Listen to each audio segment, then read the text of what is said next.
Hey guys, it's Gabriel Basson. And Thomas Keaveny with the Bolles Bugle. And today we're looking at how to interpret editorial cartoons. With this issue, you want to keep a few key tips in mind when approaching these cartoons to make sure that you properly understand the message. Obviously, it's a good idea to read the explanation that our authors provide next to the cartoon in order to completely understand the point of view and where it's coming from. So going forward, you get to hear a few tips and even have Mr. O'Riordan walk you through an example editorial cartoon and how to approach it, especially using historical context, which you can then take to your history classes. Alright, to start off this video, we're going to go through 6 basic things that you should keep in mind when approaching these editorial cartoons.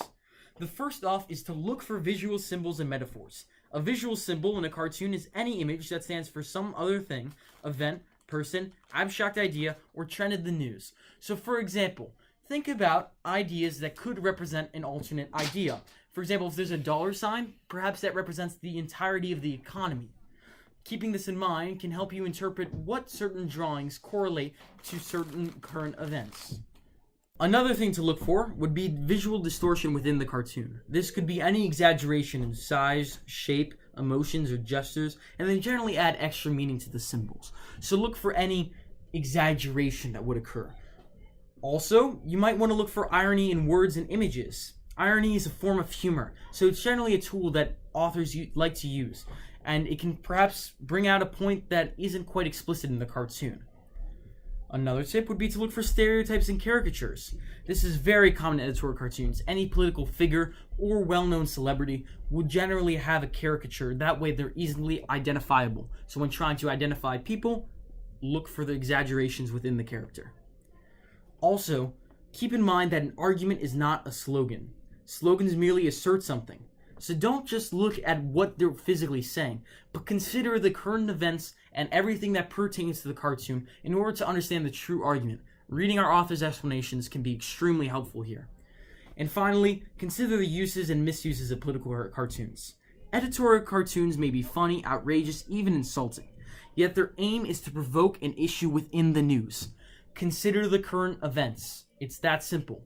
Any sort of context can help you truly understand what argument the cartoon is trying to make. So keep that in mind going forward. Alright, now you have the opportunity to hear from Mr. O'Riordan as he walks you through an example of historical cartoon that you can use to apply to our modern editorial cartoons. Not to mention, this can help improve your grade in history class.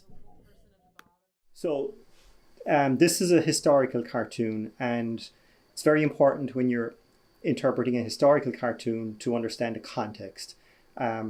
So hopefully you've been studying different units and you would recognize this particular cartoon as coming from World War One.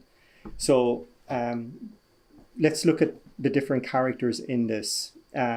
You've got 4 main characters, and then you've got a baby or a child on the left hand side.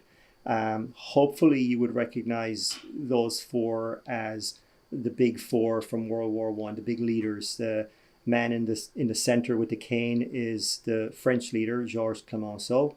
To his right, the really tall character is Woodrow Wilson, President of the United States. The man with the very thick black mustache is the leader of Italy, Orlando. And then in the background is the British Prime Minister, David Lloyd George.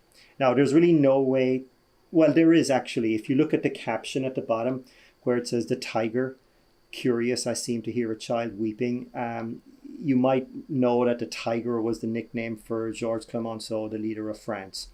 So there's also other clues in this that this is about World War One. At the bottom of the cartoon, there's a scrap of paper at the foot of the wall. It says Peace Treaty. So hopefully you might recognize this is the Treaty of Versailles. Also, at the top of the cartoon, there's the caption or the title, Peace and Future Cannon Fodder.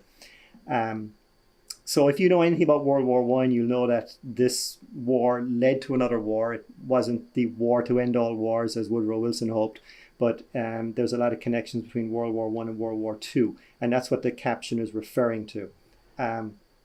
So the child with the caption 1940 class over him, This refers to the fact that in 1940, children born, I guess, around World War One would be going to war again about 20 years later. So when that child grows up as if he's graduating, he's the class of 1940, he'll be going back to war again.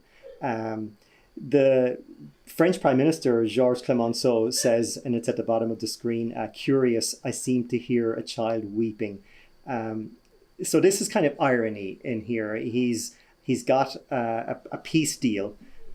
He's walking away looking rather self-satisfied, but he is looking over his shoulder and he seems to hear something. You know, the cartoonist is basically saying, you have walked away with a peace treaty that's not exactly going to keep the peace, and you're condemning the youth of France to another war in the future. The cartoon, if you were asked when was it created, then clearly it was created in World War II. It couldn't have been created in World War One because no one would have known exactly that the next war would break out in 1940. Although a lot of people did say that this treaty would not guarantee the peace. So the class of 1940 is also called at the top of the cartoon future cannon fodder. Right. So basically, that's how I would interpret this particular cartoon. Who specifically? I would say for historical cartoons, it's vital that you understand context. Like, it would be very hard to interpret a historical cartoon if you know nothing about the period.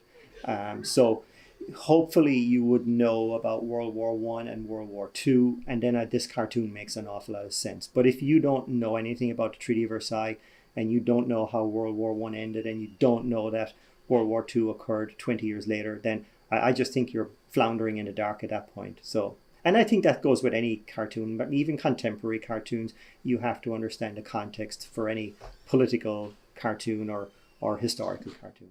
Thank you so much to Mr. Reardon. We hope that you use this guide properly in order to effectively understand the arguments we are trying to make. You can reference the masthead in the Bolles Bugle if you'd like to send a letter to the editor if you have comments, questions, or concerns. Thank you so much to Thomas as well for helping edit this video. Please don't forget to like, subscribe, and share with your friends. See you in the next one.